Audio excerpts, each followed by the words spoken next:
नमस्कार दोस्तों, आपका अपने यूट्यूब चैनल टीचर्स वे पे आपका हार्दिक स्वागत है। आज फिर से करंट अफेयर की सीरीज जो 5 बजे डेली चलती रहती है, उसी 30 क्वेश्चन का ये प्रैक्टिस सेट जो कंटिन्यू आपको मिल रहा है, जो लगातार आपके एग्जाम तक मिलता रहेगा, उसी में आपका फिर से स्वागत है। तो सभी लोग जुड़ जाएंगे, जितने भी लोग लाइव आ चुके हैं अपने सभी दोस्तों को क्या करेंगे, शेयर कर देंगे। ठीक है, सभी दोस्तों को शेयर करेंगे करंट अफेयर की क्लास जो कंटिन्यू चलती रहती है। ठीक है, और कंटिन्यू चलेगी, सभी एग्जाम के लिए महत्वपूर्ण होने वाला है।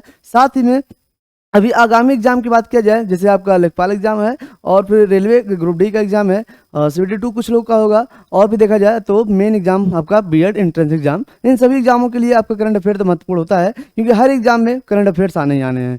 दिक्कत क्या होता है, करंट अफेयर्स इंपॉर्टेंट क्यों हो जाता है, तो अगर बात की जाए करंट अफेयर इंपॉर्टेंट क्यों हो जाता है, क्योंकि आप सभी लोग हिस्ट्री हो गया, ज्योग्राफी हो गया, हाँ हिस्ट्री, ज्योग्राफी, मेडिवल हिस्ट्री या फिर जो भी हो, आप पॉलिटिक्स, ये सब आप लोग पढ़ते रहते हैं, लेकिन करंट अफेयर नहीं पढ़ते हैं। और करंट अफेयर जिसे मतलब अगर बात की जाए 50 क्वेश्चन की, 50 क्वेश्चन में अगर 7 से 8 क्वेश्चन अगर क्या होता है, करंट अफेयर आता है, तो ये करंट अफेयर आपको बिल्कुल छूट जाते हैं, आप उसमें तुक्का भी नहीं लगा पाते हैं। वहीं पे अगर बात किया जाए अदर क्वेश्चन की, आप जो 30-35 क्वेश्चन और जो बचते हैं, आपके 40 क्वेश्चन जो बचते हैं, वो 40 क्वेश्चन आप कहीं ना कहीं से पढ़े होते हैं, हिस्ट्री ज्योग्राफी सब पढ़े होते हैं, तो इसलिए आपको वो हो जाता है। लेकिन करंट अफेयर अगर आप पढ़े नहीं होते हैं, तो करंट अफेयर आपको गलती कर देते हैं, वहाँ पे आपको 7-8 क्वेश्चन में पीछे हो जाते हैं, उन बच्चों से पीछे हो जाते हैं जो आपको करंट अफेयर भी पढ़े हैं और जीएस भी पढ़े होते हैं। ठीक है, तो करंट अफेयर आप लोग इसलिए बहुत ही इंपॉर्टेंट हो जाता है। ठीक है, हर एग्जाम में इसीलिए इंपॉर्टेंट होता है, क्योंकि आप 7-8 क्वेश्चन जो रूबरू नहीं होते हैं, तो उसमें आप कुछ नहीं कर पाते, वो आपका गलत चला जाता है या छूट जाता है। ठीक है, और जो बच्चे उसको पढ़े होते हैं, तो वहाँ पे वो आगे निकल जाते हैं। तो इसीलिए आपका करंट अफेयर जो होता है महत्वपूर्ण होता है। ठीक है, तो ठीक है, जितने भी लोग प्रेजेंट टाइम में लाइव आ चुके हैं, सभी लोग को जय हिंद, गुड इवनिंग। ठीक है, जय हिंद, गुड इवनिंग सभी लोग को। और फिर से क्या करेंगे, एक बार वीडियो को सब लोग शेयर कर देंगे, जितने भी लोग लाइव प्रेजेंट टाइम में आ चुके हैं, सभी लोग एक बार लाइक कर देंगे। ठीक है, अपने दोस्तों को शेयर भी कर दीजिएगा। और जितने भी लोग चैनल पर नए हैं ना, अपने यूट्यूब चैनल टीचर्स वे पे जितने भी लोग नए हैं, वो लोग चैनल को क्या करेंगे, सब्सक्राइब कर देंगे। ठीक है, सब्सक्राइब कर देंगे सभी लोग चैनल को। चलिए ठीक है, क्लास शुरू करते हैं आप लोग। जय हिंद एवरीवन। पहला क्वेश्चन दिया है, प्रतिवर्ष विश्व मौसम विज्ञान दिवस कब मनाया जाता है। प्रतिवर्ष विश्व मौसम विज्ञान दिवस कब मनाया जाता है। 21 मार्च, 22 मार्च, 23 मार्च या फिर 24 मार्च। ठीक है, 21 मार्च, 22 मार्च, 23 मार्च या 24 मार्च।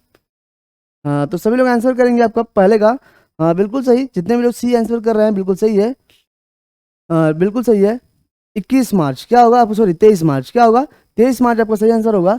23 मार्च विश्व मौसम विज्ञान दिवस आपका 23 मार्च है। तो बस क्या, इसका हर एक जो डे आता है उसका थीम पूछता है। क्या पूछता है, theme.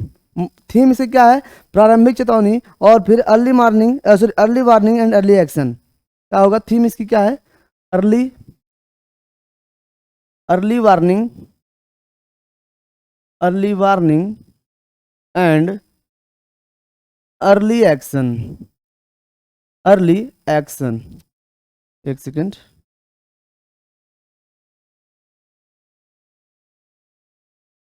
Early warning and early action आपका इसका थीम है। इसका प्रतिवर्ष मौसम विज्ञान दिवस 2022 का जो आपका थीम क्या है, early warning and early action. तो आप लोग मेरे टी शर्ट से ये मत क्या नाम है, आंकलन लगाइएगा कि हम आरसीबी के फैन हैं। हाँ तो मुस्कुरा रहे हैं, तो सही में आरसीबी के ही फैन हैं हम। ठीक है, तो आरसीबी का ड्रेस पसंद आता है, अच्छा लगता है, थोड़ा सा स्मार्ट भी लगते हैं, थोड़ा सा लगता है इस पे हम, कोहली तो नहीं है। ठीक है, तो आरसीबी का आरसीबियन है हम भी, जो हार तो जाते हैं लेकिन अपना हार नहीं मानते। ठीक है, हार तो हर मैच में हारते हैं लेकिन हार नहीं मानते हैं। इसीलिए एक मतलब कह सकते हैं कि हार नहीं मानना चाहिए जब तक आप जीत न जाएं। ठीक है, तो उम्मीद को नहीं छोड़ना चाहिए, साहस बनाए रखना चाहिए। जीत तो एक दिन मुकम्मल है, जीत तो एक दिन मिलेगी ही। ठीक है, तो आप सभी लोग क्या करेंगे, हार नहीं मानेंगे कभी भी, कभी भी हार मत मानिए। आरसीबियन फैंस या आरसीबियन प्लेयरों से सुनिएगा, मतलब एक उदाहरण प्रस्तुत करते हैं। वो क्या करते हैं जिंदगी में, उनके कम से कम इतने मैच हारने के बावजूद भी वो आरसीबियन फैन ही है, अपना साहस नहीं छोड़े, अपना विश्वास नहीं छोड़े हैं। एक दिन उन्हें जीत मुकम्मल होगी, पक्का होगी। ठीक है, ऐसा ही इसलिए नहीं कह रहे हैं कि हम भी एक आरसीबियन फैन है। ठीक है, आगे बढ़ते हैं क्वेश्चन नंबर 2 पे। 24 से 27 मार्च 2022 तक नागरिक उड्डयन पर एशिया का सबसे बड़ा कार्यक्रम विंग्स इंडिया 2022 का आयोजन कहाँ किया गया। ठीक है, 24 से 27 मार्च 2022 तक नागरिक उड्डयन पर एशिया का सबसे बड़ा कार्यक्रम विंग्स इंडिया 2022 का आयोजन कहाँ किया जाएगा। ठीक है, हंसी मजाक हो गया, आगे क्वेश्चन बढ़ते हैं। विंग्स इंडिया 2022 का आयोजन कहाँ किया, जयपुर, हैदराबाद, मुंबई या फिर पटना। हाँ तो सभी लोग आंसर करेंगे, जयपुर, मुंबई, हैदराबाद या फिर पटना। तो इसका सही आंसर क्या होगा, हैदराबाद। हाँ बी, जितने भी लोग का आंसर बी है बिल्कुल सही है। हैदराबाद ये आपको क्या पे है, विंग्स इंडिया 2022 का आयोजन कहाँ किया गया, हैदराबाद में किया गया। ठीक है, आगे बढ़ते हैं क्वेश्चन नंबर 3 की तरफ। 22 से 31 मार्च 2022 तक भारत और किस देश के बीच संयुक्त प्रशिक्षण अभ्यास डस्टलिक का आयोजन किया गया। ठीक है, संयुक्त प्रशिक्षण अभ्यास डस्टलिक का आयोजन कहाँ पे किया गया। ठीक है, कहाँ पे आयोजन किया गया डस्टलिक का अभ्यास? उज्बेकिस्तान में, इंडोनेशिया में, मालदीव में या फिर चीन में। मतलब किस देश के बीचों में सैन्य अभ्यास है एक डस्टलिक, भारत और किन देशों के बीच में डस्टलिक का आयोजन होता है। ठीक है, तो देखेंगे इसका सही आंसर क्या होगा आपका उज्बेकिस्तान। क्या हो जाएगा? उज्बेकिस्तान और भारत के बीच में आपका डस्टलिक सैन्य अभ्यास होता है। ठीक है, डस्टलिक सैन्य अभ्यास आपका भारत और उज्बेकिस्तान के बीच में होता है और उसका आयोजन भी इस बार कहाँ हुआ है? उज्बेकिस्तान में हुआ है। फिर अगला क्वेश्चन है 20 मार्च 2022 को पाक जलडमरू मध्य में तैरने वाली विश्व की सबसे कम उम्र और सबसे तेज महिला तैराक बनने का खिताब किसने हासिल किया है? भूला चौधरी, जिया राय, राधिका जोशी या फिर नेहा शर्मा। तो सभी लोग आंसर करेंगे कौन सी ऐसी महिला है जो क्या है पाक जलडमरू मध्य में तैरने वाली विश्व की सबसे कम उम्र की महिला है। ठीक है, और सबसे तेज भी है। पाक जलडमरू मध्य क्या है? जो भारत और श्रीलंका को अलग करता है वही क्या है? पाक जलडमरू मध्य। ठीक है, एक समुद्री क्षेत्र है, उसी को उसने पार किया है, सबसे कम उम्र की है और सबसे तेज भी पार करने वाली है। देखेंगे इसका सही आंसर क्या होगा। हाँ, जितने भी लोग आंसर बी कर रहे हैं बिल्कुल सही है, जिया राय। जिया राय जो है आपकी सबसे कम उम्र की और सबसे तेज महिला है, तैराक है, जो क्या करिए पाक जलडमरू मध्य को पार की है। ठीक है, आगे बढ़ेंगे क्वेश्चन नंबर नेक्स्ट। 23 मार्च 2022 को महिला टेनिस खिलाड़ी एश्ले बार्टी ने संन्यास लेने की घोषणा की है। वे किस देश से संबंधित हैं? ऑस्ट्रेलिया, स्पेन, स्विट्जरलैंड या फिर अमेरिका। एश्ले बार्टी एक आपकी टेनिस की खिलाड़ी है जो बहुत ही फेमस खिलाड़ी भी है और इसने बहुत ही कम उम्र में 25 साल की उम्र में ही 25 की उम्र में ही क्या है संन्यास लेने की घोषणा कर दी है। इन्होंने कम से कम बहुत दिनों तक काफी ट्रॉफी जीत रखी है और ये कहाँ की खिलाड़ी है, किस देश से संबंधित है? तो ऑस्ट्रेलिया से संबंधित है। कौन? Ashleigh Barty. एश्ले बार्टी कहाँ से संबंधित है? आपकी ऑस्ट्रेलिया से। 25 साल की उम्र में ही संन्यास लेने की घोषणा कर चुकी है ये। आगे बढ़ेंगे। 23 मार्च 2022 को किसने उत्तराखंड के 12वें मुख्यमंत्री के रूप में शपथ ली है? हरीश रावत, तीरथ सिंह रावत, पुष्कर सिंह धामी या फिर त्रिवेंद्र सिंह रावत। किसने 12वें मुख्यमंत्री, उत्तराखंड के 12वें मुख्यमंत्री के रूप में शपथ ली है? तो सभी लोग आंसर करेंगे हरीश रावत, तीरथ सिंह रावत, पुष्कर सिंह धामी या फिर त्रिवेंद्र सिंह रावत। ठीक है, तो सही आंसर क्या होगा इसमें? पुष्कर सिंह धामी। पुष्कर सिंह धामी जो है आपके नेक्स्ट सीएम है आपके उत्तराखंड के, मतलब प्रेजेंट टाइम में जो सीएम है आपके उत्तराखंड के वो कौन है? पुष्कर सिंह धामी है। देखेंगे उत्तराखंड की अगर सीटों की बात करें, विधानसभा सीटों की, तो उत्तराखंड में करीब करीब विधानसभा की सीटें कितनी है? 70 है। ठीक है, उत्तराखंड में विधानसभा की सीटें कितनी है? आप सभी लोग यूपी में कितनी विधानसभा की सीटें हैं कमेंट करेंगे। यूपी में विधानसभा की सीटें कितनी है आप लोग क्या करें कमेंट करेंगे। यहाँ पे करीब भाजपा ने पूर्ण बहुमत 47 सीटें जीती हैं। ठीक है, 47 सीटें जीत के अपने सरकार बनाई है, जिसके मुख्यमंत्री कौन बने हैं? पुष्कर सिंह धामी। ठीक है, आगे बढ़ते हैं। कार्बन न्यूट्रल खेती के तरीकों को शुरू करने वाला भारत का पहला राज्य कौन सा है? कार्बन न्यूट्रल खेती के तरीकों को शुरू करने वाला भारत का पहला राज्य कौन सा है? केरल, कर्नाटक, उत्तर प्रदेश या फिर तमिलनाडु। तो बात किया जाए कार्बन न्यूट्रल खेती की शुरुआत, तो कार्बन न्यूट्रल खेती की शुरुआत केरल ने किया है, स्टार्ट किया है। भारत का पहला राज्य है केरल, जहाँ पे कार्बन न्यूट्रल खेती की स्टार्ट की गई है। ठीक है, कार्बन न्यूट्रल खेती। आगे बढ़ेंगे। हाँ, इसे इंपॉर्टेंट में रखेंगे कार्बन न्यूट्रल खेती आपका, ये इसे इंपॉर्टेंट में रख देंगे कार्बन न्यूट्रल खेती। ठीक है, कार्बन न्यूट्रल खेती जो है इसे इंपॉर्टेंट में रखेंगे आप लोग। कहाँ पे स्टार्ट की गई है? भारत की पहली राज्य है वो केरल में। ठीक है, 22 मार्च 2022 को किसने सुजलाम 2.0 अभियान लॉन्च किया है? नरेंद्र मोदी, अमित शाह, राजनाथ सिंह या गजेंद्र सिंह शेखावत। ठीक है, आप लोग गजेंद्र सिंह शेखावत के बारे में जानेंगे। गजेंद्र सिंह शेखावत प्रेजेंट टाइम में कौन है? जल मंत्री है। कौन से हैं? जल मंत्री। ठीक है, जल मंत्री कौन है आपके? गजेंद्र सिंह शेखावत। राजनाथ सिंह डिफेंस मिनिस्टर, अमित शाह आपके होम अफेयर्स मिनिस्टर और मिस्टर पीएम को जानते होंगे नरेंद्र मोदी। तो गजेंद्र सिंह शेखावत ने सुजलाम 2.0 अभियान लॉन्च किया है, जो आपके जल मंत्री भी हैं। ठीक है, कौन है? जल मंत्री भी हैं आपके। आगे बढ़ेंगे हम लोग नेक्स्ट क्वेश्चन की तरफ। निम्नलिखित में से किस राज्य के पारंपरिक वाद्य यंत्र नरसिंहपट्टई नागेश्वरम को भौगोलिक संकेत का जीआई टैग मिला है? ठीक है, अभी प्रेजेंट टाइम में हर एक राज्यों से या फिर हर एक जगह के उत्पाद को जीआई टैग दिया जा रहा है, जो काफी फेमस है या काफी दिनों से वहां पे बन रहा है। ठीक है, तो अभी प्रेजेंट टाइम में जल्दी में ही नरसिंहपट्टई नागेश्वरम, ठीक है, नरसिंहपट्टई नागेश्वरम को भौगोलिक संकेत या जीआई टैग मिला है। तो किस राज्य का है? उत्तर प्रदेश, हरियाणा, राजस्थान या फिर तमिलनाडु। किस राज्य का है ये नरसिंहपट्टई नागेश्वरम जिसे भौगोलिक संकेत मिला है? तो देखेंगे सही आंसर है बिल्कुल डी। डी बिल्कुल सही आंसर है। आपको नाम से ही पता चल जाएगा, ये 3 ऑप्शन बिल्कुल नाम से ही कट जा रहे हैं। नरसिंहपट्टई नागेश्वरम ये सब तमिलनाडु में ही नाम होते हैं ऐसे, तमिलनाडु चेन्नई में। ठीक है, तो सही आंसर क्या हो जाएगा आपका? तमिलनाडु में। आगे बढ़ते हैं। विश्व वायु गुणवत्ता रिपोर्ट 2021 के अनुसार विश्व का सबसे प्रदूषित देश कौन सा है? विश्व का सबसे प्रदूषित देश कौन सा है? बांग्लादेश, चाड, पाकिस्तान या फिर तजाकिस्तान। तो देखेंगे अगर बात किया जाए विश्व वायु गुणवत्ता रिपोर्ट 2021 के अनुसार, मतलब एयर इंडेक्स 2021 के अनुसार विश्व का सबसे प्रदूषित शहर कौन सा है या देश कौन सा है? तो है बांग्लादेश। कौन सा है? बांग्लादेश। दूसरे नंबर पे आता है चाड, तीसरे नंबर पे आता है पाकिस्तान, चौथे नंबर पे आता है तजिकिस्तान और अपना भारत, महान भारत 5वें स्थान पे आता है विश्व के प्रदूषित शहर में। ठीक है, विश्व के प्रदूषित शहरों में या फिर देशों में 5वां स्थान अपने भारत का है। पहले पे बांग्लादेश, दूसरे पे चाड, तीसरे पे पाकिस्तान, चौथे पे तजाकिस्तान, 5वें पे भारत। ठीक है, आगे आएंगे। प्रतिवर्ष विश्व क्षय रोग दिवस का आयोजन कब किया जाता है? विश्व क्षय रोग दिवस का आयोजन कब किया जाता है? 22 मार्च, 23 मार्च, 24 मार्च या फिर 25 मार्च। ठीक है, 22 मार्च, 23 मार्च, 24 मार्च या फिर 25 मार्च। हाँ, जितने भी लोग प्रेजेंट टाइम में लाइव देख रहे हैं ना वीडियो को, एक बार लाइक कर देंगे वीडियो को। ठीक है, जितने भी लोग लाइव इसमें आ गए हैं सभी लोग वीडियो को लाइक कर देंगे, और चैनल पे जितने लोग नए आए ना चैनल को सब्सक्राइब कर देंगे, और अपने सभी दोस्तों के साथ शेयर भी कर देंगे जितने लोग अभी प्रेजेंट टाइम में देख रहे हैं। ठीक है, प्रेजेंट टाइम में जितने लोग देख रहे हैं एक बार चैनल को सब्सक्राइब कर देंगे और लाइक कर देंगे, अपने दोस्तों के साथ शेयर भी करेंगे। देखिएगा अगला क्वेश्चन आपका, प्रतिवर्ष विश्व क्षय रोग दिवस का आयोजन कब किया था? 22 मार्च, 23 मार्च, 24 मार्च या 25 मार्च? देखेंगे कब होगा आपका? 24 मार्च। क्या होगा? क्षय दिवस आपको कब मनाया जाता है? क्षय रोग दिवस तो 24 मार्च को मनाया जाता है। कब मनाया जाता है? 24 मार्च को। ठीक है, इसका थीम देखेंगे क्या होगा? Invest to end. इसका थीम क्या होगा? Invest to end, invest to end end save life, end save life. ठीक है,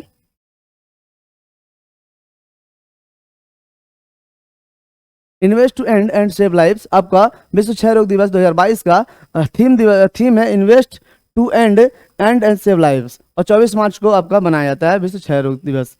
22 मार्च 2022 को भारतीय सेना और किस राज्य पुलिस के बीच सुरक्षा कवच 2 नामक एक संयुक्त अभ्यास का आयोजन किया गया है? आपका महाराष्ट्र, राजस्थान, हरियाणा या फिर आसाम। ठीक है, तो सही आंसर करेंगे आप लोग किस भारतीय सेना और किस राज्य के बीच सुरक्षा कवच 2। इसमें अगर उत्तर प्रदेश रहता तो आप लोग कंफ्यूज होकर गलत करते, लेकिन इसका सही आंसर क्या होगा? महाराष्ट्र के सरकार के बीच और महाराष्ट्र पुलिस के बीच और फिर भारतीय सेना के बीच एक सुरक्षा कवच 2 नाम का संयुक्त अभ्यास किया गया है। ठीक है, महाराष्ट्र में ऐसा क्यों हो रहा है कि महाराष्ट्र के साथ ही सेना अभ्यास क्यों कर रही है? तो ऐसा क्यों होता है? क्योंकि यहाँ पे ज़्यादातर भीड़ भाड़ी वाली आबादी होती है, आतंकवादियों की नज़र में होता है, सभी चीज़ें वहाँ पर होती है। यह 22 मार्च 2022 को किसने ब्रिक्स टीका अनुसंधान एवं विकास केंद्र ब्रिक्स वैक्सीन R&D सेंटर का शुभारंभ किया है? सी जिनपिंग ने, जायर बोल्सोनारो ने, व्लादिमीर पुतिन ने, डॉक्टर मनसुख मंडाविया ने। देखेंगे सही आंसर क्या होगा? ब्रिक्स टीका अनुसंधान एवं विकास केंद्र का शुभारंभ किया है।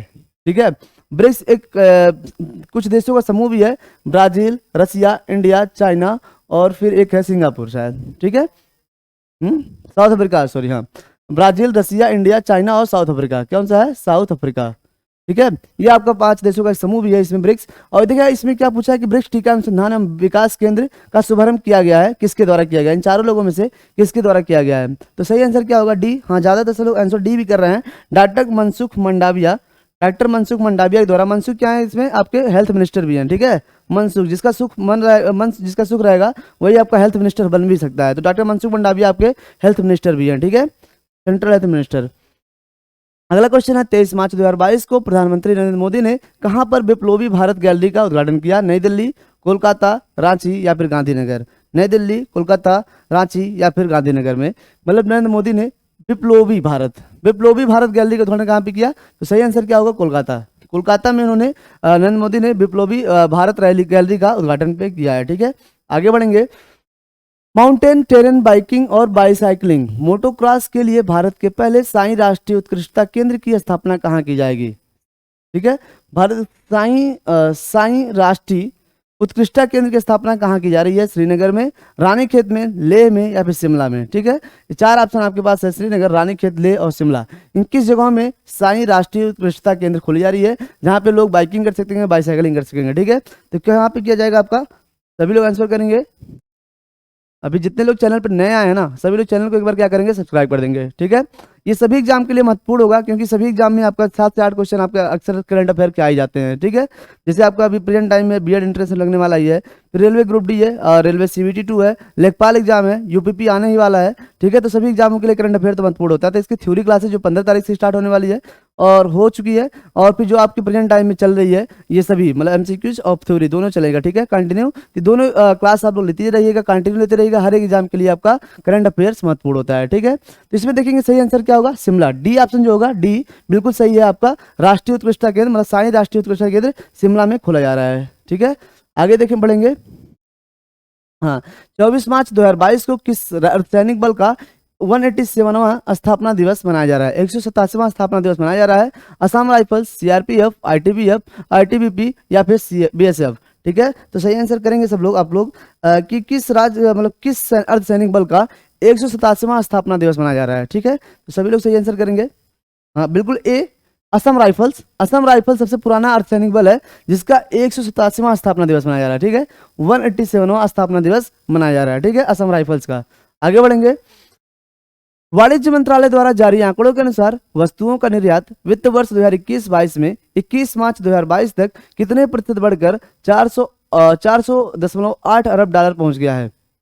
बात किया जा रहा है वाणिज्य मंत्रालय द्वारा एक आंकड़ा जारी किया गया जिसके अनुसार वस्तुओं का जो निर्यात होता है, जो हम मतलब अपने वस्तुओं को एक्सपोर्ट इंपोर्ट करते हैं, जो निर्यात में वित्त वर्ष 2021-22 में 21 मार्च 2022 तक कितने प्रतिशत बढ़ के 400.8 अरब डॉलर पहुंच गया है। मतलब हमने जितना भी निर्यात किया है भारत का, जितना भी सामान बाहर गया है 400.8 अरब डॉलर का हुआ है। तो परसेंटेज वृद्धि कितनी हुई है, कितने परसेंट की वृद्धि होकर 400 के करीब डॉलर पहुंच गया, 400 अरब डॉलर के पास करीब पहुंच गया है। तो देखेंगे सही आंसर क्या होगा, 37 अरब प्रतिशत, 37% का वृद्धि हुआ है, जिसके बदौलत हमारा निर्यात जो है 400.8 अरब डॉलर के करीब पहुंच गया है।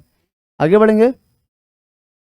22 मार्च 2022 को नीति आयोग के महिला उद्यमिता मंच द्वारा वुमन ट्रांसफॉर्मिंग इंडिया अवार्ड्स के 5वें संस्करण में कितनी महिलाओं को सम्मानित किया जाएगा, 25, 50, 25 या 100, 75, 50, 25 या फिर 100।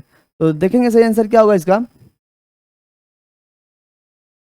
75 महिलाओं, ठीक है, 75 महिलाओं को सम्मानित किया जाएगा आपको किसके द्वारा, नीति आयोग के महिला उद्यमिता मंच द्वारा। नीति आयोग के महिला मंच उद्यमिता द्वारा आपका 75 महिलाओं को पुरस्कृत किया जाएगा, सम्मानित किया जाएगा, ठीक है। आगे बढ़ते हैं नेक्स्ट क्वेश्चन पे। 23 मार्च 2022 को किसे एबेल पुरस्कार 2022 दिए जाने की घोषणा की गई है, Hillel Furstenberg, Gregory Margulis, Dennis Parnell Sullivan या फिर इनमें से कोई नहीं। तो देखेंगे एबेल जो होता है, एबेल पुरस्कार आपका, एबेल पुरस्कार मैथ में मतलब गणित क्षेत्र में किए जाने वाले उत्कृष्टता क्षेत्र के लिए दिया जाता है। एबेल किससे जुड़ा हुआ है, गणित में, गणित में किए जाने वाले उत्कृष्टता के लिए आपको एबेल पुरस्कार दिया जाता है, ठीक है, गणित से क्षेत्र से जुड़ा हुआ आता है।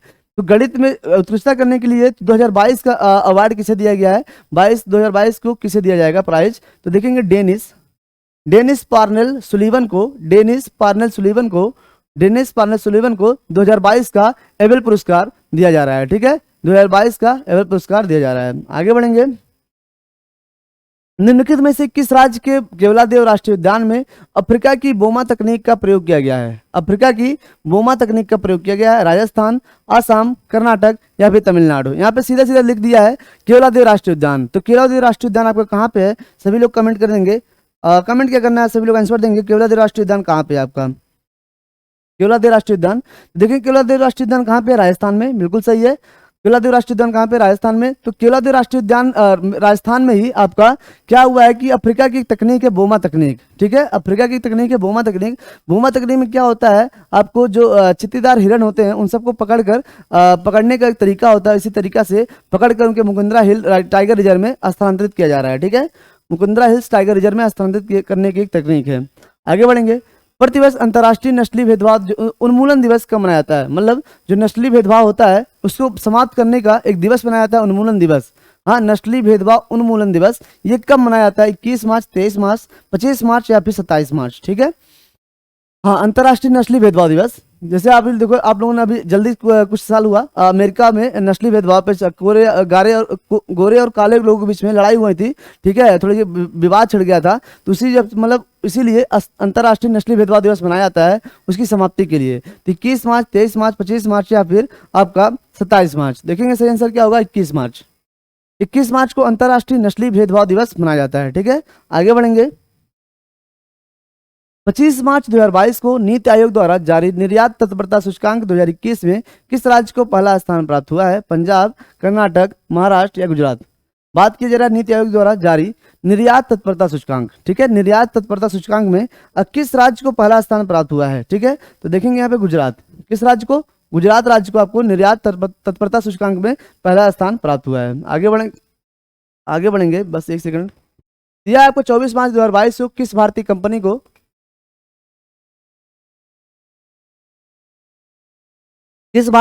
को फीफा विश्व कप 2022 के लिए आधिकारिक तौर पर स्पॉन्सर किया गया है, ठीक है, फीफा कप 2022 के लिए किस भारतीय कंपनी को आधिकारिक तौर पर स्पॉन्सर किया गया है? ड्रीम 11, टाटा, बायजूस या फिर जियो, ठीक है, ड्रीम 11, टाटा, बायजूस या फिर जियो। तो सही आंसर क्या होगा? बायजूस। बायजूस क्या है? एक एजुकेशन एप्लीकेशन है, ठीक है, शिक्षा से जुड़ा हुआ एक एप्लीकेशन है या फिर एक बिजनेस है बायजूस, ठीक है।